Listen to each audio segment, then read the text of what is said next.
Good afternoon, everyone, and welcome, a very warm welcome to you all to today's Schwartz Reisman Institute seminar session.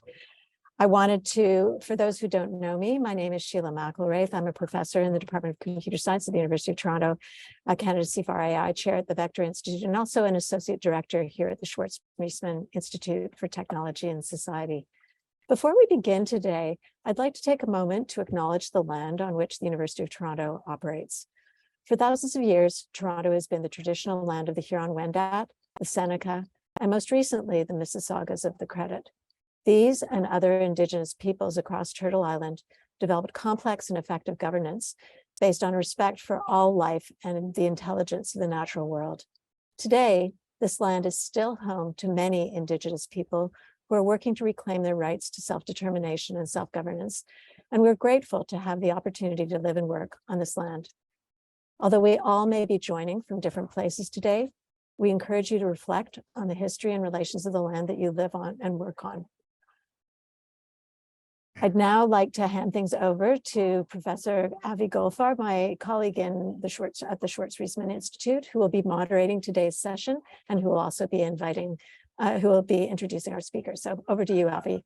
Okay, thanks, Sheila. Thanks everybody for coming. I'm Avi Goldfarb. I hold the Rotman Chair in AI and Healthcare at the University of Toronto. I'm Chief Data Scientist at the Creative Destruction Lab, and most directly here, I have the privilege to be a research lead at the Schwartz Reisman Institute for Technology and Society.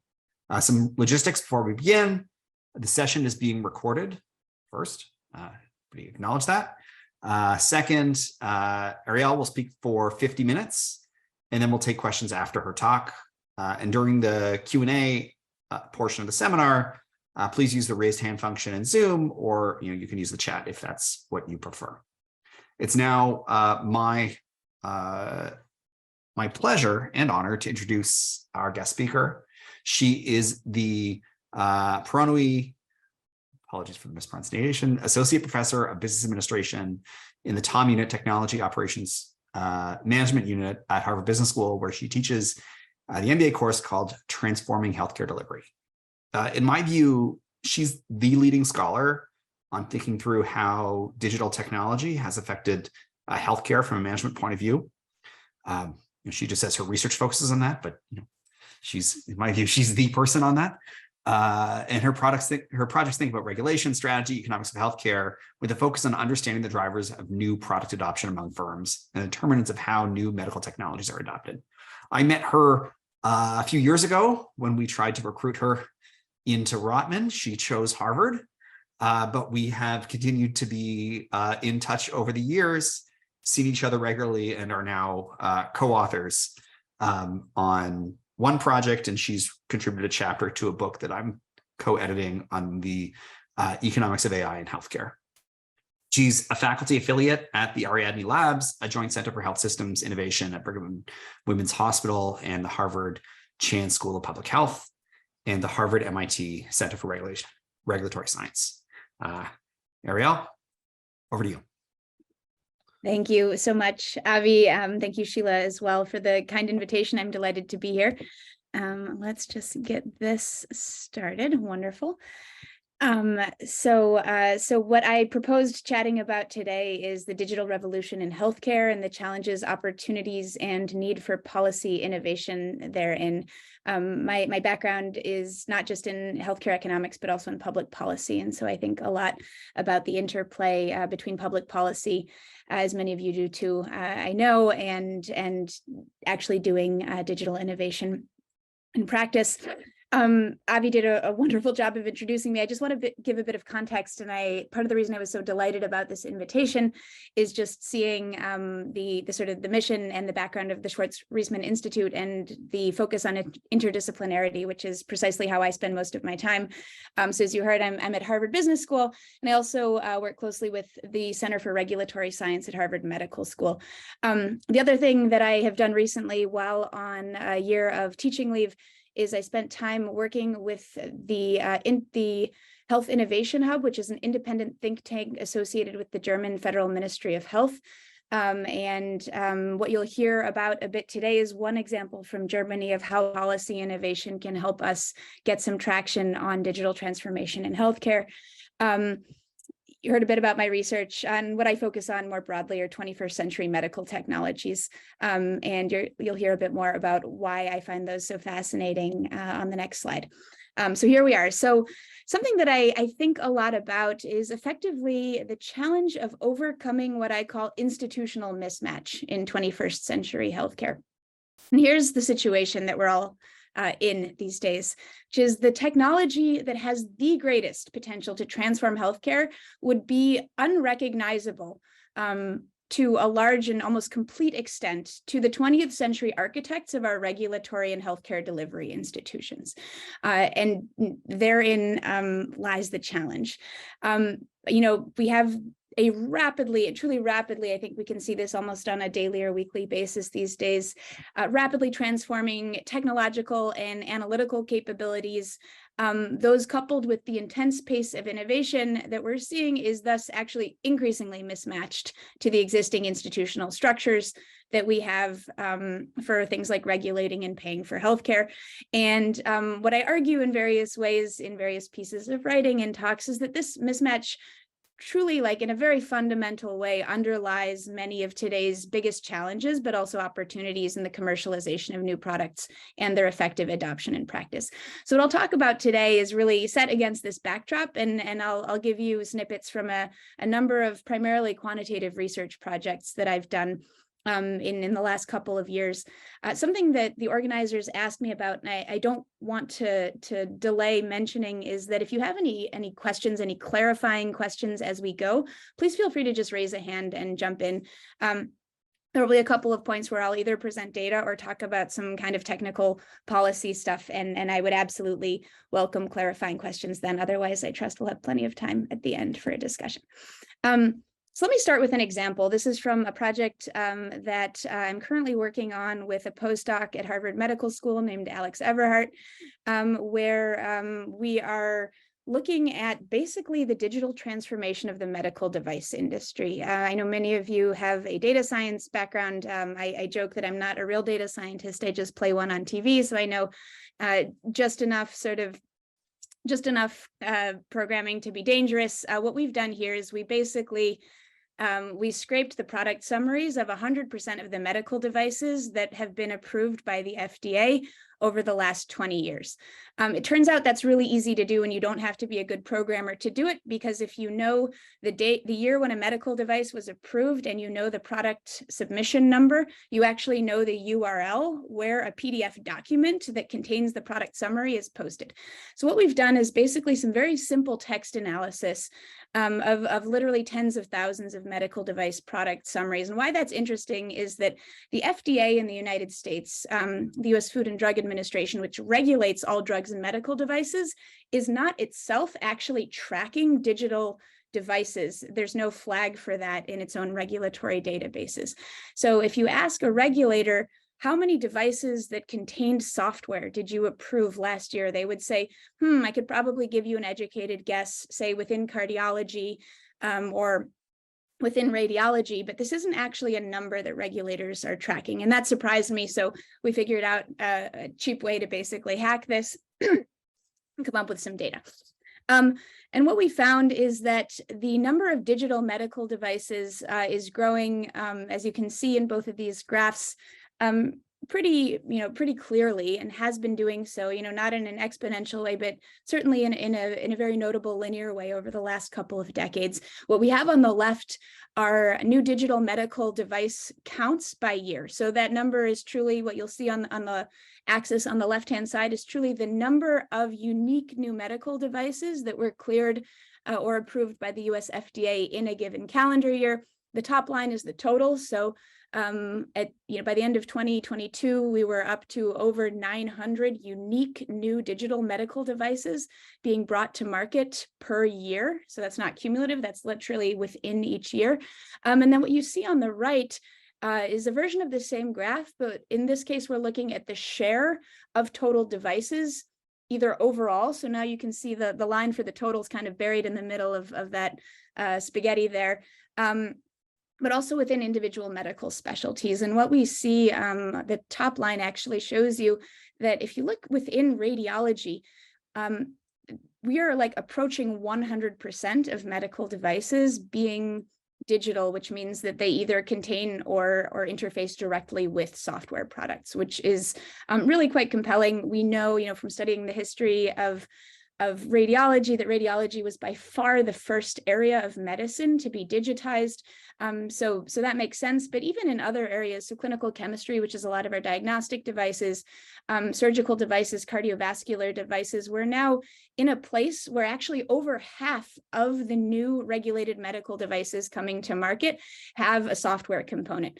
So we're really, seeing, and we have seen over the last 20 years, this very dramatic digital transformation within the medical device industry.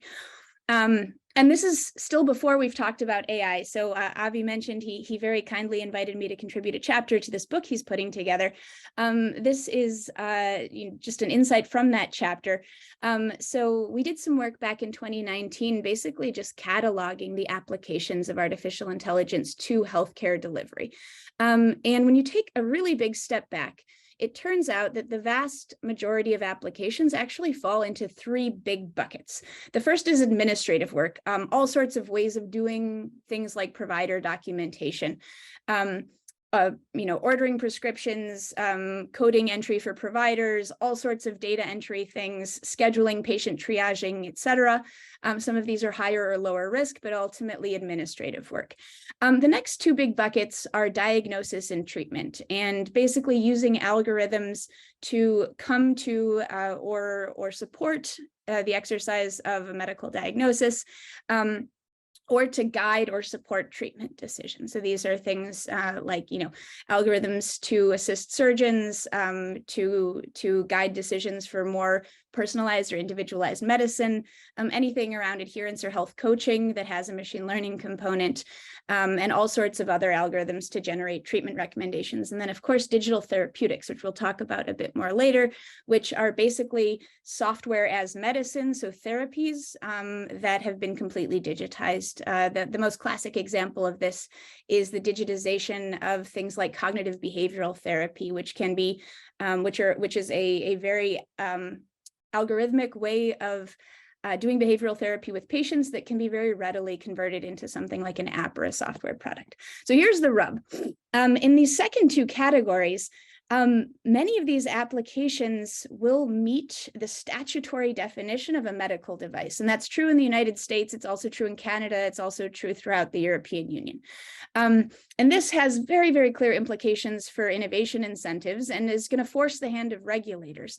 And effectively, one of the big things that I argue in the chapter is that we can't really think about innovation in medical AI in the absence of thinking about regulation and regulatory incentives, because so many of these tools that have such great promise will be regulated medical products by law. And so let's think about them and let's talk about them within that context. This is sort of taking not just digital medical devices, but actually the application of AI into regulated medical products yet a step farther. Okay, and this is really where the mismatch becomes particularly salient, because in the United States, this is the context I study most frequently, but there are versions of this problem worldwide. Our current system for regulating medical devices in the United States dates back to an act of US Congress from 1976. And everyone was doing the very best they could at the time to come up with a thoughtful way to ensure that the medical devices reaching patients would be safe and effective. But the truth of the matter is that it was impossible in 1976 to foresee the types of regulated medical products that we would be dealing with today. Indeed, early glimmers of the types of growing pains we're having now were already seen at the turn of this century, when people started to realize that there actually wasn't a mechanism in place to update the embedded software in some of the earliest digital medical devices, because for a bunch of reasons that are very smart and are designed to protect patient safety, you can't change a medical device once it has received a regulatory clearance or approval decision. We want that. We don't want the manufacturer to just go out and change the materials that a hip implant is made out of, or an implantable cardioverter defibrillator is built from. However, as all of you know, with software, updates are often desirable or even necessary in order to actually maintain a tool. So really the earliest hints that we were in trouble in terms of institutional mismatch came with questions about, oh my goodness, how do we actually update the firmware in things like blood glucose monitors or patients' pacemakers. And so, today we're just dealing with basically a snowballed version of this. This is a graph. I'll show just two more figures from the chapter that we've been talking about. This is a chart from that chapter where what we have on the left-hand side is just a version of that picture that I showed you a couple of slides ago that shows the total growth in digital medical devices over time. And so that's the left-hand axis. Recall that goes up sort of just above 900 new digital medical devices per year. What you have on the right-hand axis, and do note that the axes are different, are the number of these devices that have some sort of AI component that, that include aspects of artificial intelligence or machine learning. And what we can see here is that clearly off of a very different base, but the growth in AI devices has just really been astronomical in recent years and is taking on a totally different growth trajectory than the digital transformation of medical devices overall.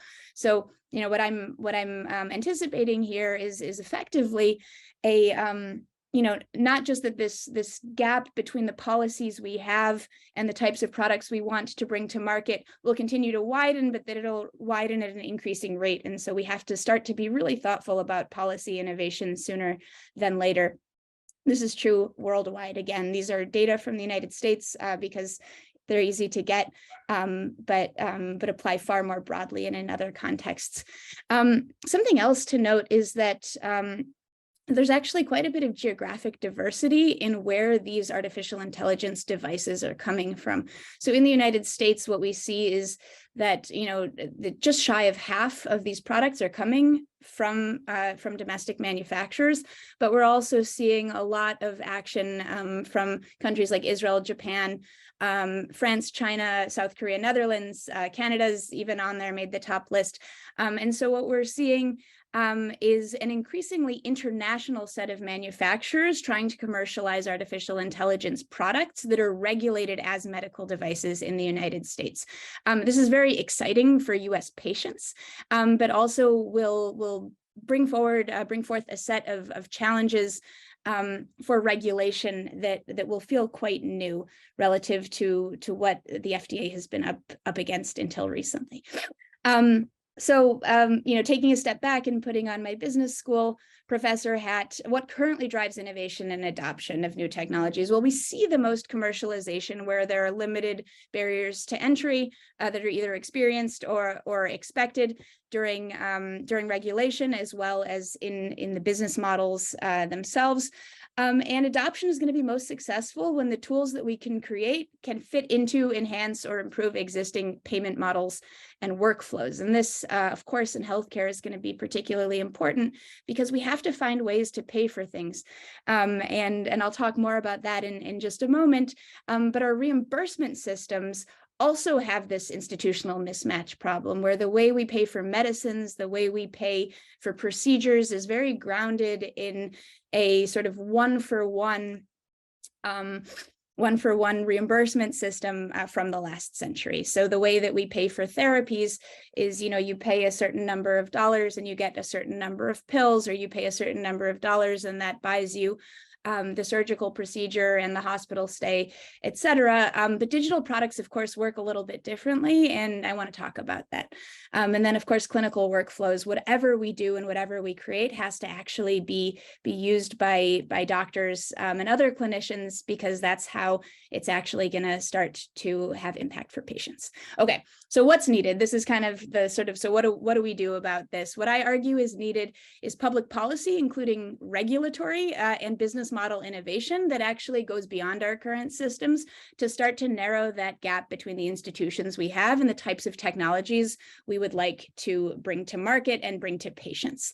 We need smart regulatory and public policy. I'm going to talk in the next portion of this seminar about a couple of examples that I think give me hope for our ability to do regulatory innovation.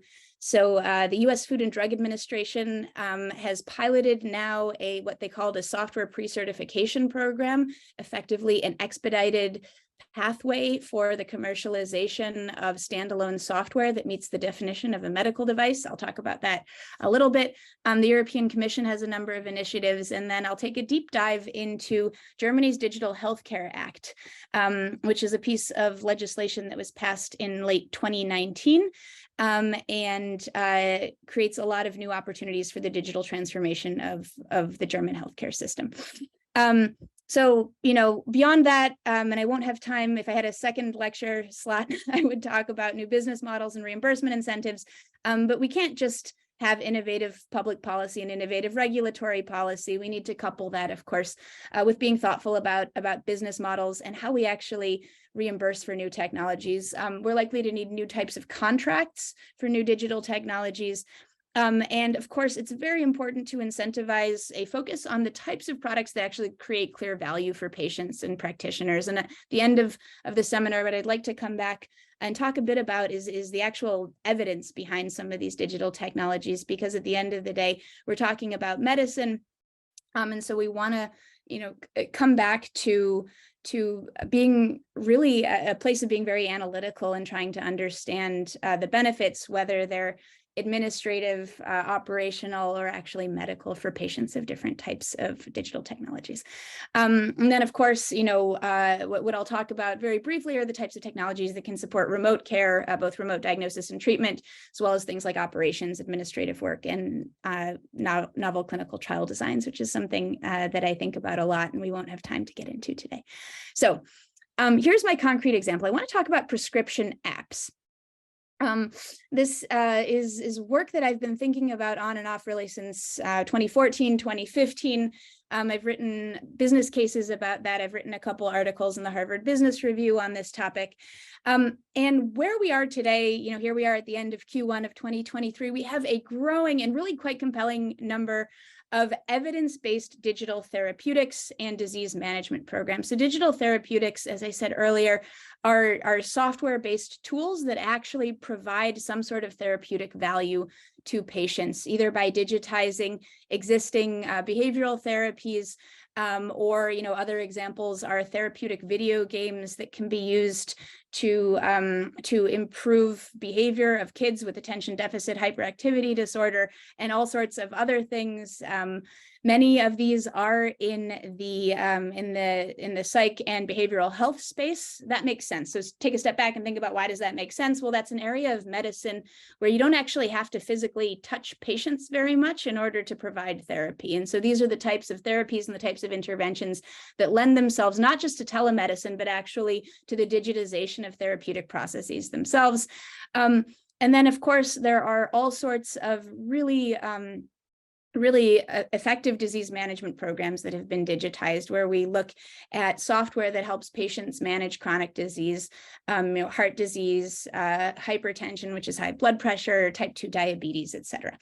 And this is, again, we get back to the business question, even evidence-based, clinically validated apps that have, truly excellent results from randomized controlled trials, you name it, they still struggle to answer the question, who will pay for this? Because remember, we've inherited a reimbursement system in healthcare from the last century that didn't think about the fact that we might have software at all, much less software that actually provides the same type of therapies that either doctors or actual medicines provide.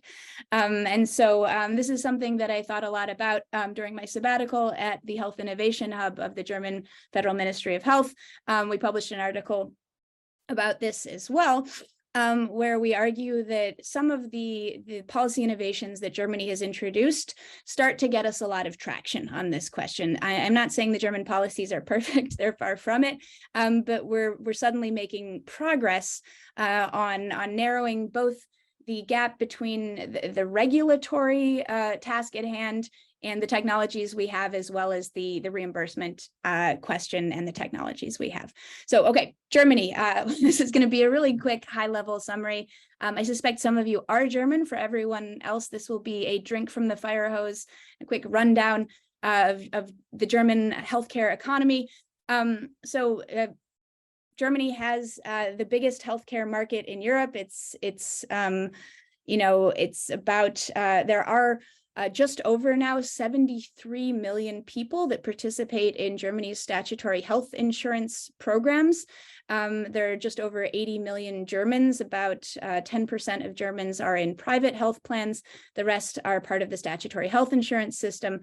And what's exciting about this is that all of those 73 million people, plus actually most of the people in the private health insurance system, now have a clear pathway to access care through digital therapeutics, and it's called the DiGA Fast Track. So I'm going to talk about this for a little bit. You'll see the logo of the Health Innovation Hub in the upper right of this slide. I just want to give credit where credit's due. A lot of these materials were borrowed from the time I spent there. So the 2019 Digital Healthcare Act created this thing called the Fast Track for digital health applications, which are also known by their German acronym DiGA. For any of you who are German speakers, that is an abbreviation for digitale Gesundheitsanwendung, or digital health application.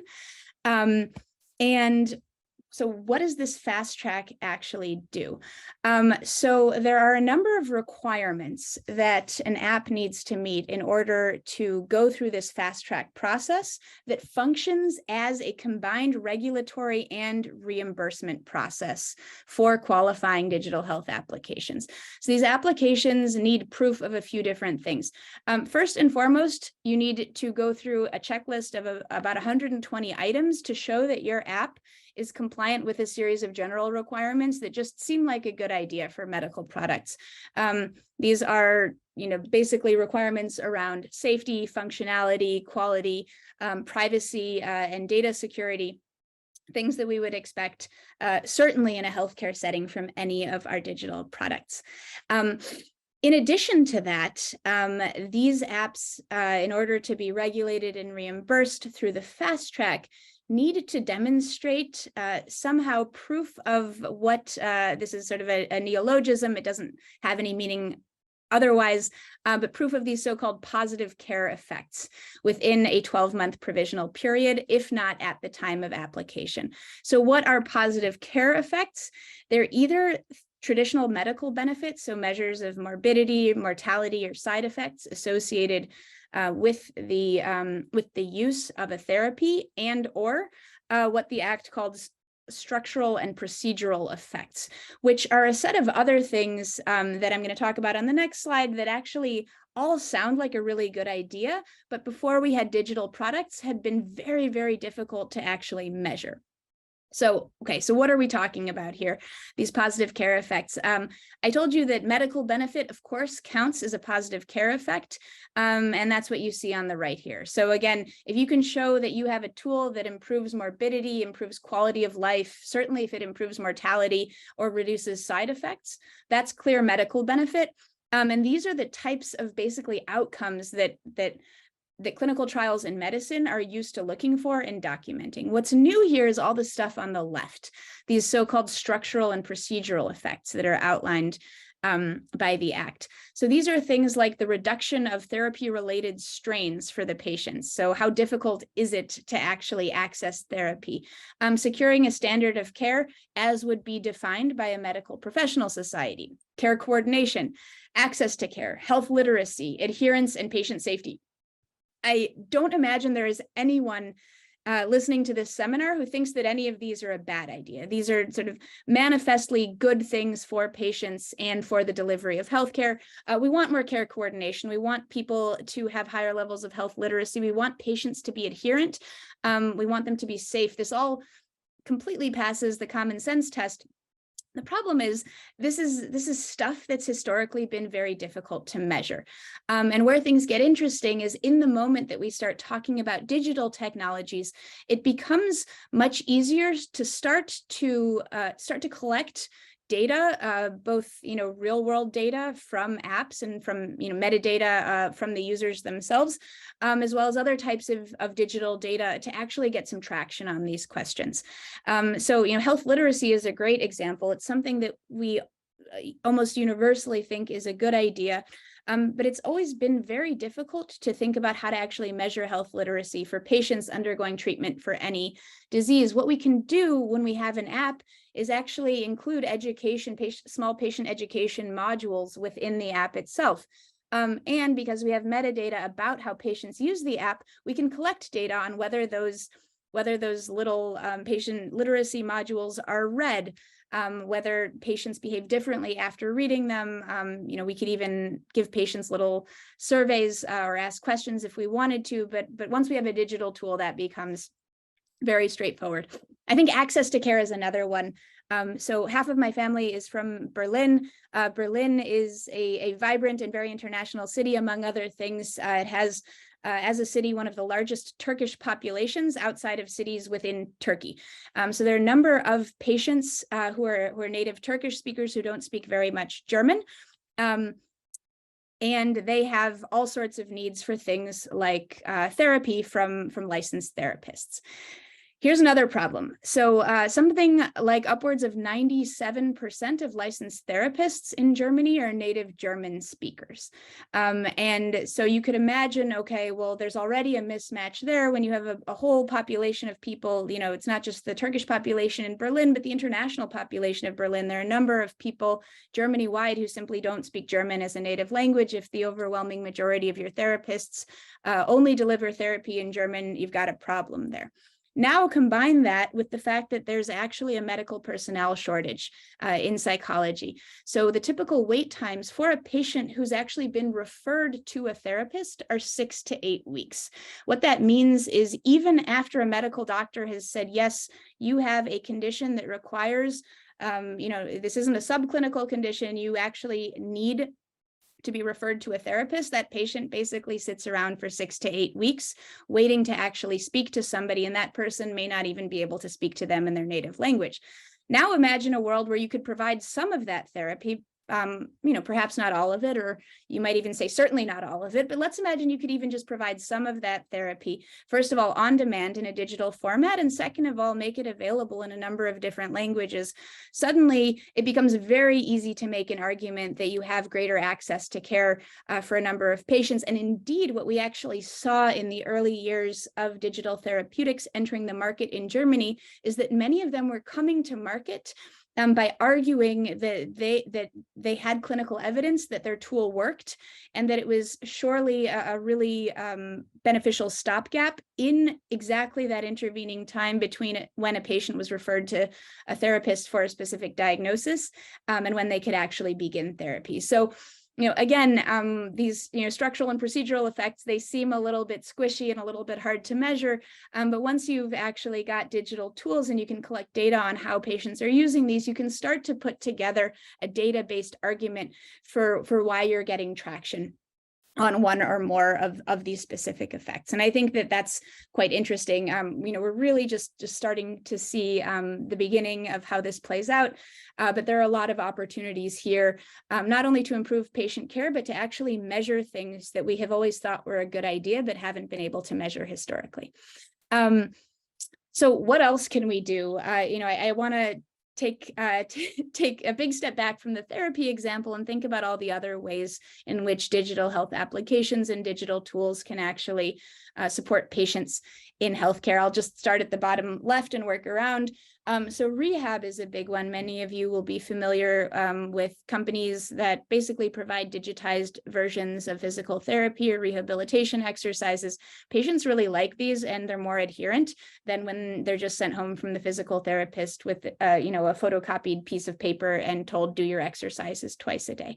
Another example are DIGA, or digital health applications for patient monitoring. So patients who suffer from migraine, a very common course of treatment, or rather management as prescribed by neurologists, is keeping a migraine diary so that patients can start to basically connect the dots for themselves around the causes and correlates of their migraines. Well, guess what? Let's just digitize that and then provide therapy proposals alongside it to actually help patients collect information more efficiently, more digitally, and gain more insights. There are also products that themselves can do diagnosis. So apps, for example, that can detect sleep apnea, which is just one of several things that really impacts patients' health and quality of life. We're seeing a number of emerging, not just DIGA, but digital health applications more broadly for helping patients manage their chronic diseases. And we're increasingly, both in the US and on both sides of the Atlantic, seeing really quite substantial pieces of evidence and academic publications that are actually documenting how digital tools can help patients manage chronic disease. Another category of digital health application in which I see great promise are digital health applications to support patients over episodes of care. A great example is, during an episode of therapy for a cancer diagnosis. So this isn't, it's not quite a chronic disease, but it's something more episodic to help patients manage their symptoms, manage the administrative and logistical burden of their therapy, but also get tips for, when do I need to call my doctor? What are some things that I can do to help manage my symptoms? And then finally, actual therapeutic applications, for example, for things like depression, agoraphobia, substance use disorder, you name it. There are, really medical grade digital tools out there to help patients manage these things. So, this is very exciting. If you're an economist, you might be saying like, okay, well, how do you even price these things? We know drugs are very expensive. We know medical devices are sort of expensive. We also know that digital products scale infinitely for very little money. So how should we think about this? I'll tell you what's going on right now. I won't say that it's the right way to do it. But in Germany, when a new digital health application comes to market, it either comes to market as a permanent or temporarily listed, permanent or provisionally listed application. Either way, over the first year during which that product's on the market, the manufacturer, who's just the app developer, is going to set a list price, which we can think of like the list price for a new pharmaceutical product. And then over the course of that first year, those first 12 months, when the product is on the market, we collect data about the quality of evidence associated with this digital product. What benefits has it demonstrated? Do we have any data on prices of, for example, direct to consumer apps that are doing the same thing? Or is there even a consumer version of this app elsewhere on the market? And if so, how much are they charging for that? And then some of these apps are also on the market elsewhere within the European Union. So there's sort of a flavor of what we would think of as reference pricing in healthcare. All of that information is taken into account, and the umbrella organization of Germany's statutory health insurers go on to negotiate a price at the end of the trial period with the manufacturers, and everybody, all of the statutory health insurers then pay the same price for that app. If any of you, it's a bit of a long shot, are familiar with how drug prices are negotiated in Germany, this system is very heavily based on that, and indeed borrows many aspects from that. If you bring a new pharmaceutical product to market in Germany, the manufacturer also sets the price for the first year that product is on the market. Over the course of the first year, the final price of that drug is negotiated based on evidence between the manufacturer and the umbrella organization of all of Germany's statutory health insurers, and then a final price is set. So It's a little bit different, but in many ways, the pricing of these apps is taking quite seriously that these are therapeutics, and it's actually borrowing from the system for negotiating drug prices. So I think that's interesting, and we are only now really starting to get enough data that we can say anything meaningful about what's going on in the pricing and price negotiations of these prescribable apps in the German market. But that's something I'm happy to talk about in the discussion section. So, okay, I want to kind of wrap up the Germany piece where we are today, or rather yesterday. I made sure to update these numbers as of last night. I don't think anything new came out today. We currently have, there are 44 approved and listed DIGAs, so prescribable digital health applications on the market in Germany. 28 of these are still provisional, which means that they have been approved on the basis of preliminary evidence and still have to submit their final dossier to regulators in order to be permanently listed and permanently reimbursed by the statutory health insurance system.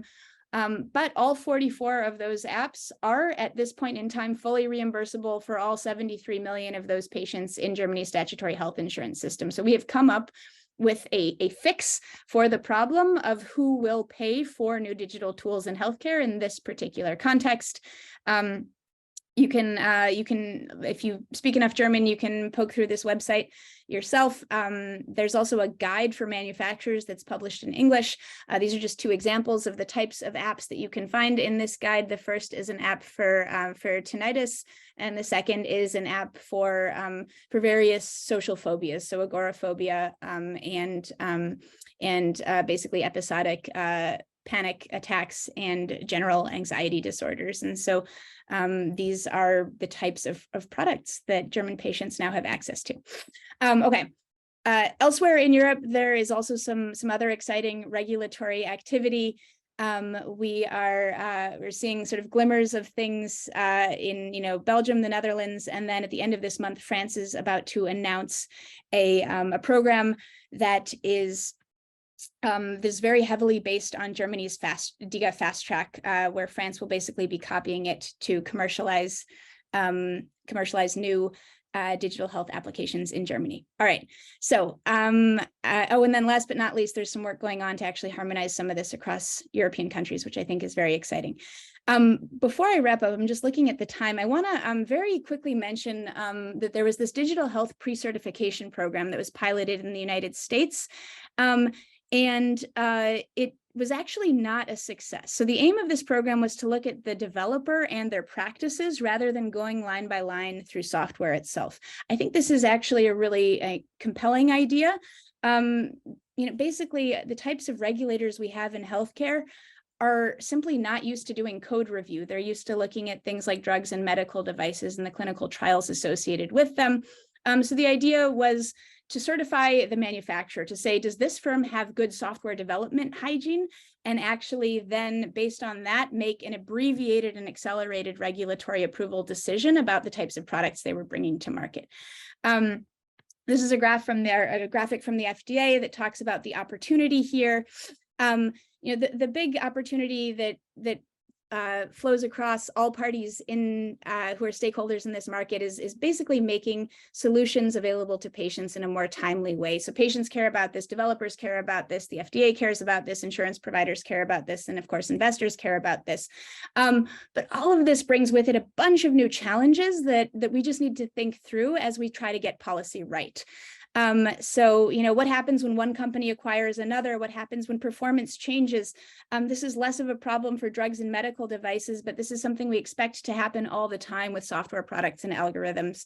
Of course, a molecule, a drug is static, but if you have a therapeutic algorithm or a diagnostic algorithm, you can develop that further and actually create new functions and new domains for that software that may actually create a lot of additional benefits. So how do we build that into regulatory approval? And then last but not least, a bunch of issues that crop up in the context of actually using real world data rather than data from clinical trials. So what's next? I don't want to, like I said, I don't want to spend much time on this because FDA announced that the pilot project had concluded in September, at the end of September of last year. And essentially their conclusion was that new legislative authority was needed. That, they did their best and they learned a lot, but in the absence of new formal legislative authority, they couldn't actually implement the program the way they would have liked to. I think, if, in the context of what we were just discussing, this is actually quite a vindication of the German approach, which is actually to create new public policy and create new regulation and actually think about what are the regulatory approaches that are required for software products, and can we actually create new pathways, because the stuff we have just isn't doing the trick. And this was in many respects the conclusion in the United States. There's a real need for fit for purpose regulatory science methods to evaluate things like algorithm bias, robustness, and the application of data. This is something that I've written a little bit about with folks from both the Digital Medicine Society in the United States, as well as the Health Innovation Hub of the Ministry of Health. I can send all these papers around if anyone's interested afterwards. The last thing I want to just say, or one of the last things, is that it's vitally important to think about regulatory clarity. The flip side of that is resolving regulatory uncertainty or minimizing regulatory uncertainty when we talk about regulated medical products. We know that regulatory uncertainty already matters in shaping things like the time spent in approval and firm composition in medical devices and in the medical device industry. This is actually some research I did as part of my dissertation. In the context of digital medical devices, which includes but is not limited to AI tools, this is likely even more true, given that we already have a greater composition of small and international firms. So how can we make regulation more transparent and less of a barrier? Well, we can write better regulations and we can create new regulations, but we can also engage in a set of exercises around demystifying the regulatory approval process. This is a bit of a quick advertisement for an activity I did on a completely volunteer basis, which was working with the Digital Medicine Society, DIME, on a set of tools called the Digital Health Regulatory Pathways Project that actually create things like really easy to use flowcharts and decision tools for digital medical device manufacturers to actually understand how regulation impacts them and what the possible paths forward are. And I think that some of these initiatives have great potential to actually support and encourage startups in this space to do cool things. So I'm going to skip this because we don't have time. I'll just conclude sort of where does this leave us? Over the last years, we've really seen that the pandemic has been a huge boon to digital health in a number of salient ways. Of course, we had a couple of the biggest years ever in terms of venture capital funding flowing into digital health companies and startups in this space. We've also seen dramatic growth in the use of telemedicine, reimbursement for remote patient monitoring in the United States, and 5, even 6-fold growth in its use, even in just a couple of years. Misspelled regulatory guidance on remote data collection in clinical trials, and a lot of increased use of things like sensors and other digital health technologies in the collection of data, both in the R&D context and in the care delivery context. But, and this is what I really want to come back to, I would say the most significant and obvious of these changes were facilitated by public policy, not despite the policy environment. And so with this institutional mismatch that I started off by talking about, even the very best digital tools will face an uphill battle. What I want to encourage all of us to think about is how we can encourage thoughtful policy innovation for both regulation and reimbursement in order to create an ecosystem for the patient-oriented digital transformation of healthcare delivery. So that's what I wanted to say today. I can either leave this up or stop the screen share. And I believe we have some remaining minutes for discussion, Q&A. Avi, are you gonna moderate or should I just grab hands? What's easiest? Well, I'm supposed to say thank you first. So thank you. That was great. And I will, if people put up hands, I think it's probably just as easy for you to take them as me. Great. I think Jillian has a hand up. So I'll start there. Yeah, that was really great, Ariel. Thank you so much. So I have lots of things I'd love to ask you about, but let me start with you're framing this as institutional mismatch versus policy mismatch. Like, I think a lot about the institutional mismatch and Yeah. like, you know, the kinds of institutions and mechanisms and who should be doing regulating and you know, how can we get more technology into the regulatory, especially in the context you're talking about. So I guess I wanted to ask you to say a little bit more about institutional mismatch versus policy mismatch. Yeah, and I mean, thank you for sort of putting a finer point on it. I think it's both, to be clear. So I'll say a bit about our healthcare institutions. So when I talk about institutions, I mean reimbursement institutions, but also healthcare delivery institutions. So let's start with healthcare delivery institutions. So a hospital as an organization in terms of its departments and org structure would be completely recognizable to a time traveling doctor from 75 years ago. There are very few other major institutions anywhere in the world about which that is true. So, and especially in the healthcare sector, which, constitutes a double-digit share of the economy. Jillian, I don't know if you're in Canada or the US or elsewhere, but even in Canada, this is a major contributor to GDP. And hospitals and clinical practices kind of are organized the same way that they were halfway through the 20th century. So there is a real mismatch there where just the way we deliver care and the things that doctors do and the way that the settings in which they practice are set up were not designed with today's technologies in mind. The other types of institutions I think about are the reimbursement institutions. And that's why I think it's so important to get creative about how do we rethink how we pay for things in healthcare. In the United States, but also in most OECD countries, we have a set of institutions for paying for healthcare services that are really post-war institutions. And we're set up around the set of healthcare services and therapies that existed in the case of the United States in 1965, when the Medicare program was created. And this has a bunch of ramifications that I've written about completely outside of the context of digital medical devices and software and AI. We're seeing this in the reimbursement of other types of therapies for patients that have nothing to do with software. So the way we pay for drugs is a system that was designed for basically the small number of very simple small molecule drugs that we had in the 1960s and 1970s. And we're really struggling with the institutional mismatch in the context of things like cell and gene therapies, which today truly promise, cures for really severe forms of cancer, inherited rare diseases. I mean, they're really, we're at the cusp of a transformation of healthcare where we have the types of therapies that can cure patients of genetic diseases, which is really remarkable. But these therapies look nothing like, giving someone a prescription for a statin and saying, take this every day and your blood pressure will go down.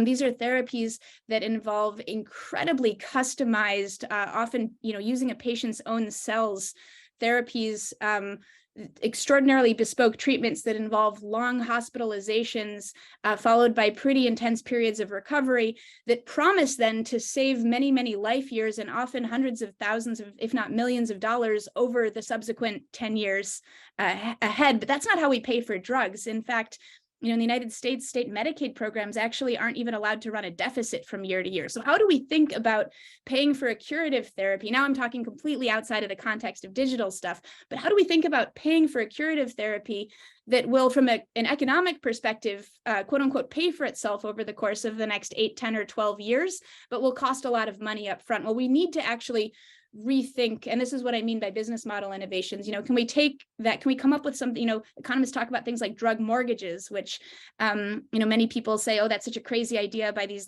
crazy Americans who just want their high-priced drugs.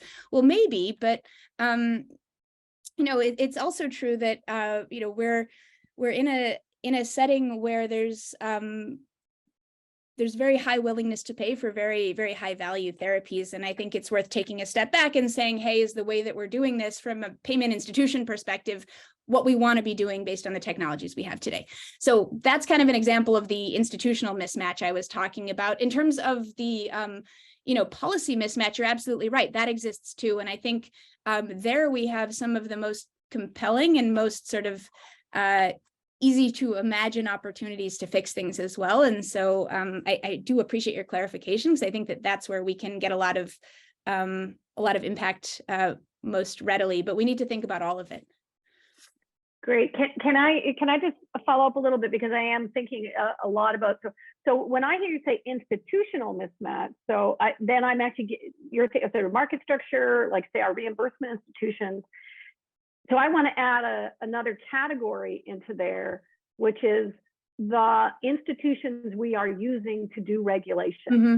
Yeah. Different from policy, like yeah. do we reimburse this or not, and so on, but rather, you know, who is doing the regulating? Yeah. Because as you're pointing out, like, you know, the continual updates and you know, if you have AI that's learning, you know, I don't know that it should, but you know, during deployment and so on, for which I've been thinking about, gosh, we need to get some technologies into the regulatory task here. So we need some technology companies that are licensed to regulate those digital medical devices. So anyway, more just wanted to sort of landscape it to say, so what you're using institutional, which is fine, but it's about like those reimbursement and market structure and so on.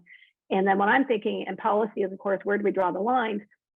The third one, that legal regulatory infrastructure, who, you know, what are the mechanisms and actors engaged in? Anyway, so lots to talk about. Yeah, no, it's a great point. And, you know, as I said earlier, to a large extent, the fact that a lot of these applications of artificial intelligence in healthcare are regulated as medical devices is simply a historical accident, because we wrote the statute about how we define medical devices in the mid-1970s to be pretty broad, and realized in this century, oh shoot, that actually encompasses all these algorithms that we're now developing.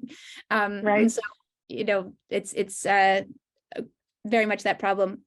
Rosalie, you have a hand up.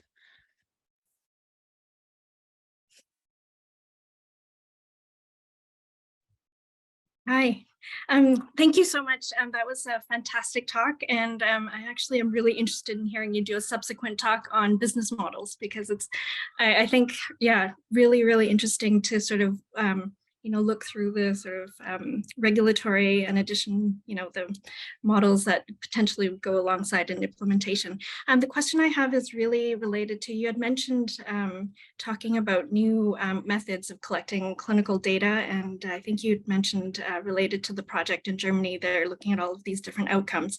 And I think Jillian just mentioned institutional, and I wonder whether it's institutional or cultural, where we have evidence-based medicine as sort of the, you know, stronghold in terms of what we do for clinical evidence and randomized control trials.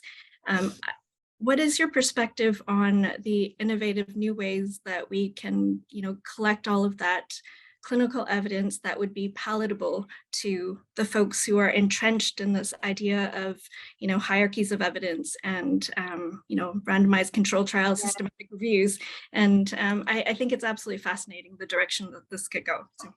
Yeah, absolutely. And this is a topic that I like is very near and dear to my heart. And I think, you know, I suspect that many folks on this call, so certainly any computer scientists who focus on causal inference, and then everyone who has some economics training on board, is actually quite comfortable doing something that clinicians find very difficult, which is actually understanding how we can use statistical and econometric tools for causal inference, as applied to data from the real world to actually say meaningful things with you know, causally. And this is a place where computer scientists have increasingly good training, where economists have been, you know, thinking about this for a long time. Things outside of the traditional RCT are just not part of medical education much at all. And I've actually done some work on Bayesian adaptive platform trials in the context of developing new cancer therapies, which basically use, so these are randomized controlled trials. So the first misperception is that an RCT has to be a frequentist RCT, where we have, you know, our we have like 80 patients and we randomize 40 of them to the control group and 40 of them to the treatment group. And we don't look at any of the data until everyone has completely finished their course of therapy. And then we compare outcomes between the two groups. that's only one type of RCT. So there are all these other types of RCTs. So let me just start by saying there's also a hierarchy even of RCTs. And I think it's like worth reminding even the medical community of this, because they say, oh, well, anything that's not an RCT is less rigorous. You can say, okay, that's fine. But there are actually even better ways to do randomized control trials. We can do Bayesian trials. We can do platform trials. We can do adaptive trials. We can do adaptive platform trials where we can use patients and their data much more efficiently to actually make causal statements about how things are working. What I was arguing, though, and what you picked up on, you're completely right, is that what I suspect we're going to need to do increasingly, and what everyone, I think, what much of the digital medicine community talks about, is using real world data to generate real world evidence about new products. What I'm seeing right now, and I'll just tell you this from my perspective, is that I think and by the way, I am all about high quality medical evidence. I'm the first person in a seminar in the presentation of clinical data about a new digital health product to raise my hand and say, like, okay, what was the study design? How were patients randomized, et cetera? I'm the first person to get grouchy about that. What I'm seeing, though, is basically and where I see the real opportunity is to support an initial claim about the efficacy of a new digital intervention based on evidence from a randomized control trial. And that could be a frequentist randomized control trial, or it could be a Bayesian trial, which is likely to be more efficient and get you a similar level of certainty with fewer patients, which I happen to think is a good thing. What we need to do, though, is get a handle on using methods from causal inference to generate real world evidence, because we can't run a new RCT every time we improve an app. It's just not going to be feasible. Every time we create a new module, one of those apps that I showed you that's on the market in Germany that actually has really excellent clinical evidence from very traditional looking RCTs, has applications for different types of social phobias. And what this app actually has is multiple modules. So you do slightly different modules if you have sort of generalized social phobia versus specifically agoraphobia versus a generalized anxiety disorder. And so there are common modules and then individualized modules. Every time we improve a therapy app like that to include a slightly wider group of patients, we may want to do an RCT for that group, but every time we make sort of slight changes to the app itself, we can't run a new RCT. So what we need to do as a research community is decide, like, what does good look like in the context of real world data and real world evidence? What are, what should we think about when we think about missing data? What are the big questions that we should have, and how should we as a research community start to criticize and congratulate each other on what good studies look like. I would say there are other things. What are study endpoints? How do we select and define and validate study endpoints for both the clinical and the non-clinical endpoints? So I talked about both of those. There are clinical endpoints. It's very familiar when we talk about, morbidity or mortality. It's less familiar when we talk about things like adherence or patient engagement. What is the comparator group? So, are we thinking about, for digital health products, it's actually not clear. Are we thinking about a comparator that's a drug? Are we thinking about a comparator group that's no intervention whatsoever? The example I gave of patients waiting for therapy in Germany, it's actually very easy in that context to say, look, for the first 6 weeks, the comparator group should be nothing at all, because the alternative for patients to having access to this app is actually having nothing. So that seems like a reasonable comparator group at first, but that's probably not appropriate later on. Multimodal interventions. So, is it the digital health application alone or the digital health application in combination with another tool? I was giving executive education earlier today through Harvard Medical School for a group from an unnamed large biopharmaceutical company, and they're developing a number of companion apps to go along with their pharmaceutical products. When you do a study, how do you compare, the drug alone to the drug plus the app to the standard of care, but sort of thinking about evidence generation is going to be, I think, really important. And then, of course, all these things around, generalizability and bias in patient data will be really important. So I could go on for ages and ages, but I think these are exactly the topics that like we as a research community need to be rolling up our sleeves and actually tackling and talking about. And I think the more consensus we can come to, the better, and the sooner the better, because once we have a common agreement, and this also, by the way, medical professional societies have a big role to play here. I sit on the scientific advisory board of the German Society for Digital Medicine, which is a very young medical professional society in Germany, that's working on some of these topics, because, gaining acceptance ultimately among clinicians is going to be super important. So that was a longer answer than I wanted to give, but but I think I just get very excited talking about these topics. Thank you. That was very informative and very, lots of food for thought. Thank you. Thank you. Anyone else have a question? I heard somebody jump in, but I didn't see a hand. So go ahead. Maybe Nico, go ahead. Oh, Nico, hi. Hey, Ariel, nice to see you. Nice to see you. This was great. I had so my question is more for maybe my curiosity, but in your knowledge and work on understanding regulation and policy, and let's not make the distinction for now. I was wondering to what extent issues around the access to digital technologies, the digital savviness of the population, and what this might imply in terms of inequality of access, whether this is becoming an issue people are discussing, and also issues around privacy, ownership of the data that this, for example, apps you were referring to might collect. And in more generally, especially in countries where there is a national health service or something similar to what in Germany, I mean, with the aging of the population, the resources in the public sector are getting, drier and drier. And this is happening in the UK, big deal. This is happening in Italy a lot. I know less about Germany, but probably that is, one of the oldest country in terms of average age. So with this additional constraints on spending and availability of resources, do you see the private sector through, for example, the production of these new devices and apps having a larger role? And is there any discussion about that? Yeah. Okay, so let me try to take those roughly in the order. Those were all really, really thoughtful comments and questions.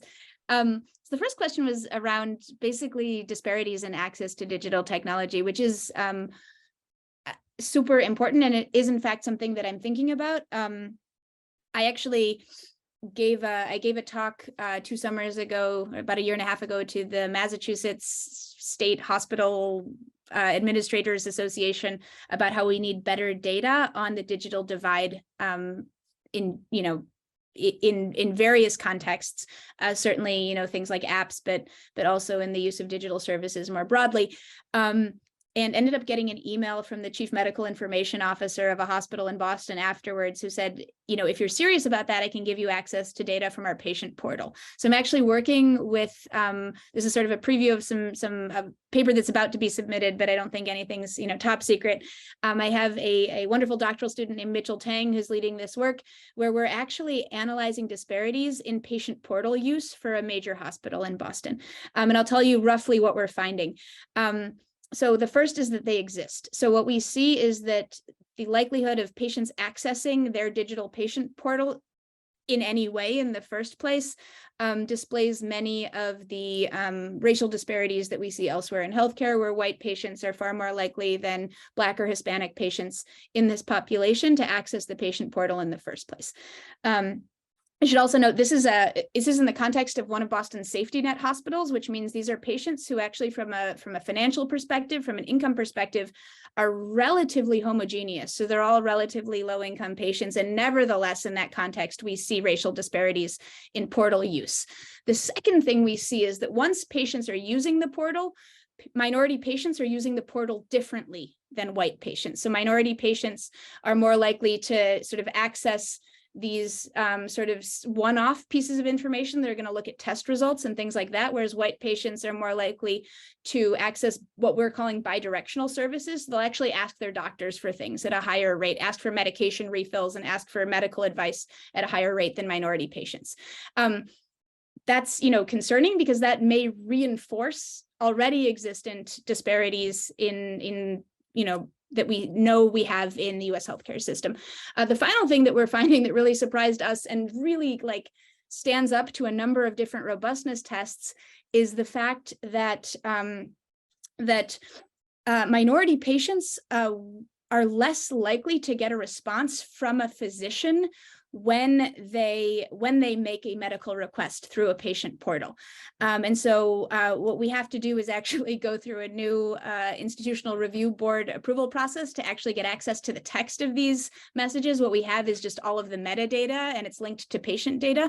But something about the content of the messages being sent by minority patients is more likely to elicit a response from a nurse, a triage nurse, rather than to actually be escalated to the level where that patient is getting feedback from a medical doctor. So all of these things suggest that we have a lot of work to do in addressing the digital divide in medicine and in healthcare in that particular context. Now I'll give you two, I would say, more hopeful messages.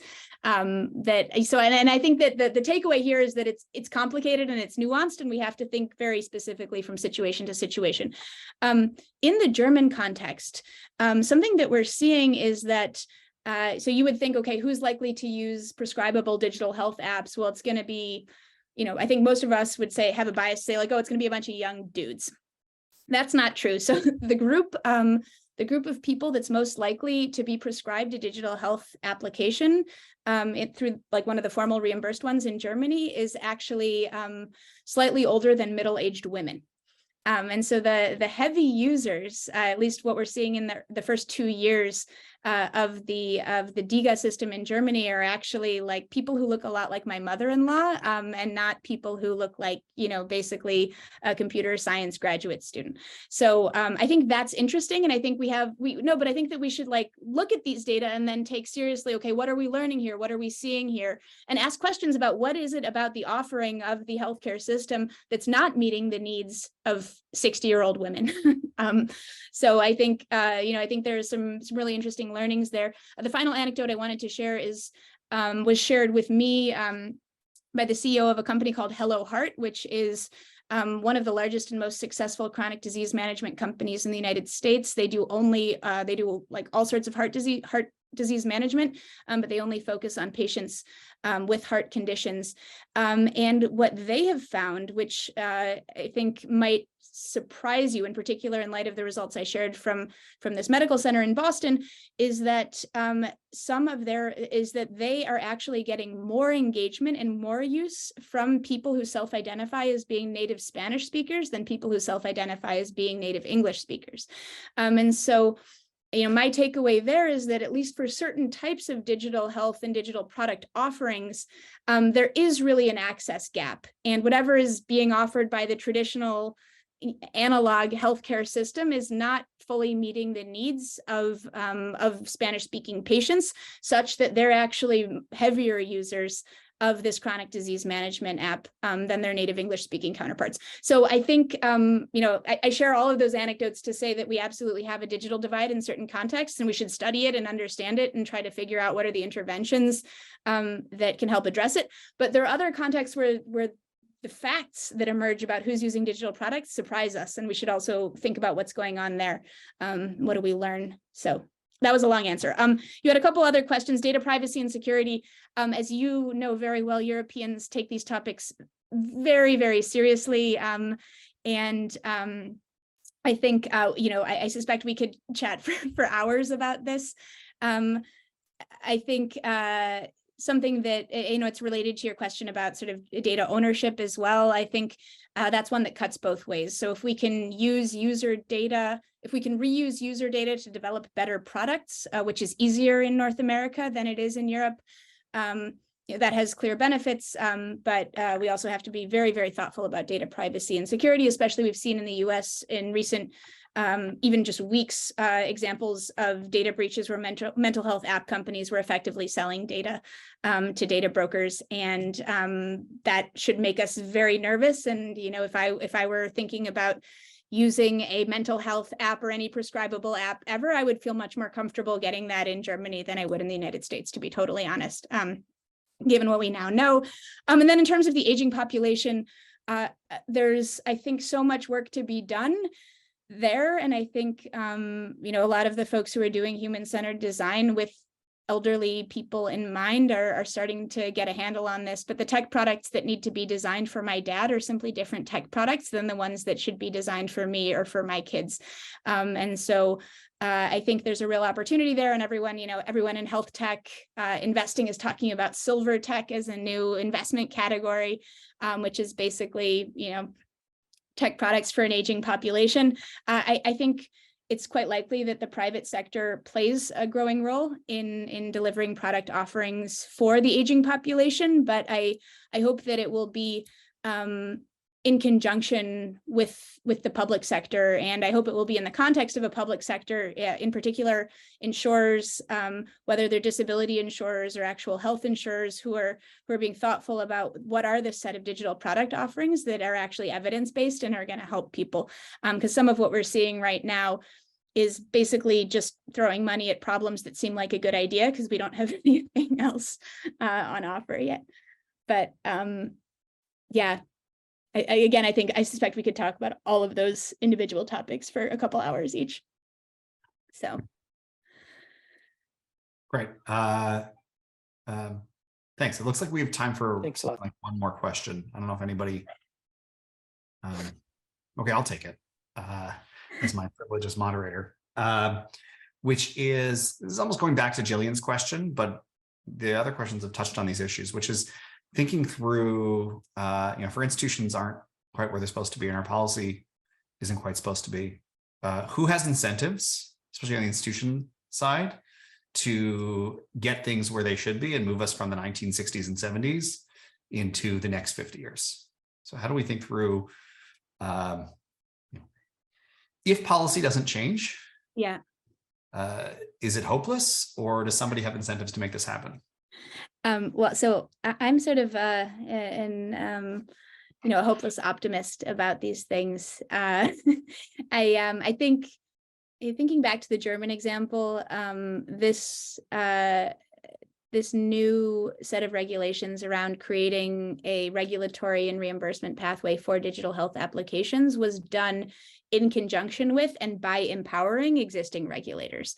So nobody was being disenfranchised, and the BfArM, which is Germany's drug and medical device regulator, is actually responsible through a new team of individuals for implementing this pathway.